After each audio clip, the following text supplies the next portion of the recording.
I am seated in Pierpont Morgan's study with the director of the Pierpont Morgan Library and Museum, Bill Griswold. I'd like to ask Bill a few questions. Tell us something about Pierpont Morgan and his role here. Well, the founder of the Morgan Library, Pierpont Morgan, was born in Hartford in 1837. His father was a banker. He became one of the great financiers of the Gilded Age. He reorganized 6 railroads. He bought out Andrew Carnegie and founded U.S. Steel. He amassed an enormous fortune, and he became a tremendous collector of works of art. He was an insatiable collector, and he assembled a great collection of paintings and sculpture of most everything that you can think of, and those collections are dispersed. Others were sold.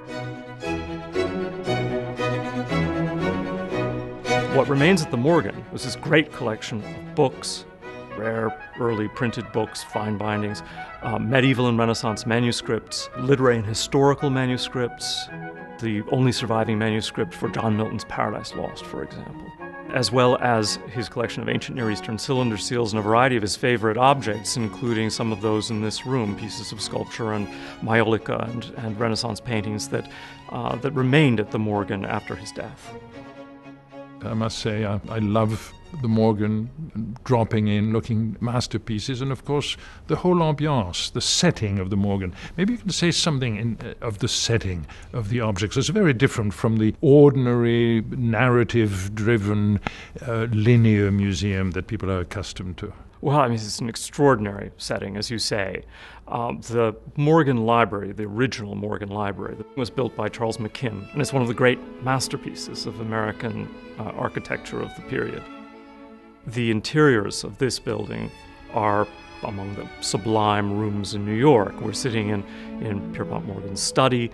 His library, just across the rotunda, was one of the most spectacular rooms in the country.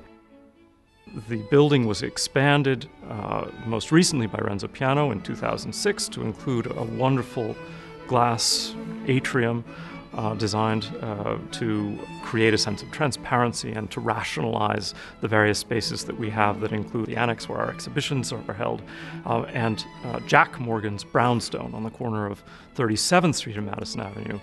I note in the exhibition that it's called New at the Morgan, and it seems to have a fairly large component of modern and contemporary drawings. Is this a new direction for the Morgan? It's a very important direction for the Morgan, and it is relatively new. Pierpont Morgan did not collect contemporary art to speak of. Well, let's see. Contemporary in his time, turn of the century, he did not collect even drawings of artists of the late 19th, early 20th century. He had a great collection of drawings through the 18th century, but he didn't collect drawings by Degas and Cézanne. Those came to us later. The Morgan's collections are very dynamic. They've grown exponentially since Pierpont Morgan's death and since Jack Morgan's gift of the library to the public. We added many works by 19th century artists during the 1970s and 1980s, many of them thanks to Eugene and Claire Thaw, great collectors whom you know.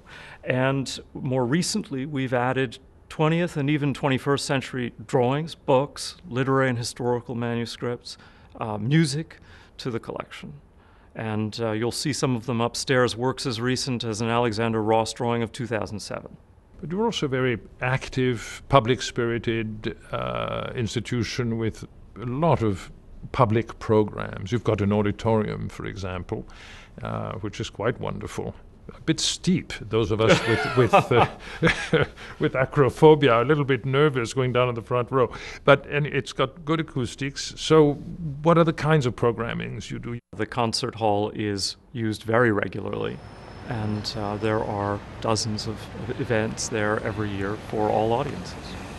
Now you say all audiences. When one speaks of musical sheets, manuscripts, of incunabula, of old master drawings, of enamels, the great Stavelot triptych and so forth, I conjure up in my mind highly sophisticated, advanced objects that require a certain degree of knowledge. How do you convey the uniqueness, the richness of that part of the Morgan to a younger audience that tends, through perhaps lack of education or interest, not to be so concerned with history as their elders? It is our job to mediate between the great objects that we hold and a broad audience that includes, in our case, school children. We do school tours, we do special school programs, hands-on art-making programs, family programs as well. It is imperative that all of us cultivate the next generation of museum visitors and the next generation of thinkers and writers and artists and scholars, and that is a very important part of what we do at the Morgan. When Renzo Piano designed his addition and renovation of all of the spaces of the Morgan, he indicated he wanted it to be very much a serene and quiet place, but at the same time not altogether divorced from the din of Madison Avenue in the city of New York. Is that something that actually works? Is that something you actually believe in, that one should also be connected to the city, or would you have expressed it differently? There's nothing more important than access, it seems to me. Preservation and access. The Morgan has always been an oasis from the din of the city.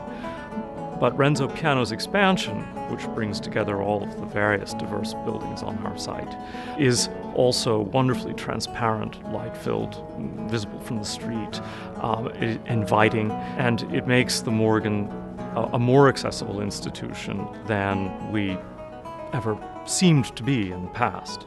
Now you're also doing an exhibition which will be of special interest to the viewers of this program, Sunday Arts on Channel 13, which deals with the stage. Can you say a word or two about that show? Creating the Modern Stage, which opens on May the 22nd and is on view until August, is a wonderful exploration of theater design during the first part of the 20th century, the first 70 years of the 20th century, with drawings for the stage as well as related material by artists like Leon Bakst and Alexandra Exter and Eugene Berg. And from the collection? All from our own collection. The Morgan's collection is vast, almost 400,000 objects, most of them at any one time in storage for conservation reasons, because the great majority of our collection is on paper. And this is an opportunity for us to show a part of an extraordinary gift to the Morgan of the 1980s, the collection of Donald Ohenslager, who was himself a stage designer, one of the great stage designers in New York at that period, and who assembled a collection of stage designs from the 16th century to the 20th century. Well, it's wonderful that, in the best sense of the word, you exploit the collection and use them so creatively. It's been a great pleasure, Bill. You've been a colleague of mine for a long time, and we've worked together, and I'm delighted in this new role to have had a chance to converse with you and do so in front of quite a number of viewers. And I hope you've enjoyed this trip through the Morgan through the eyes of its director, Bill Griswold. Thank you, Philippe.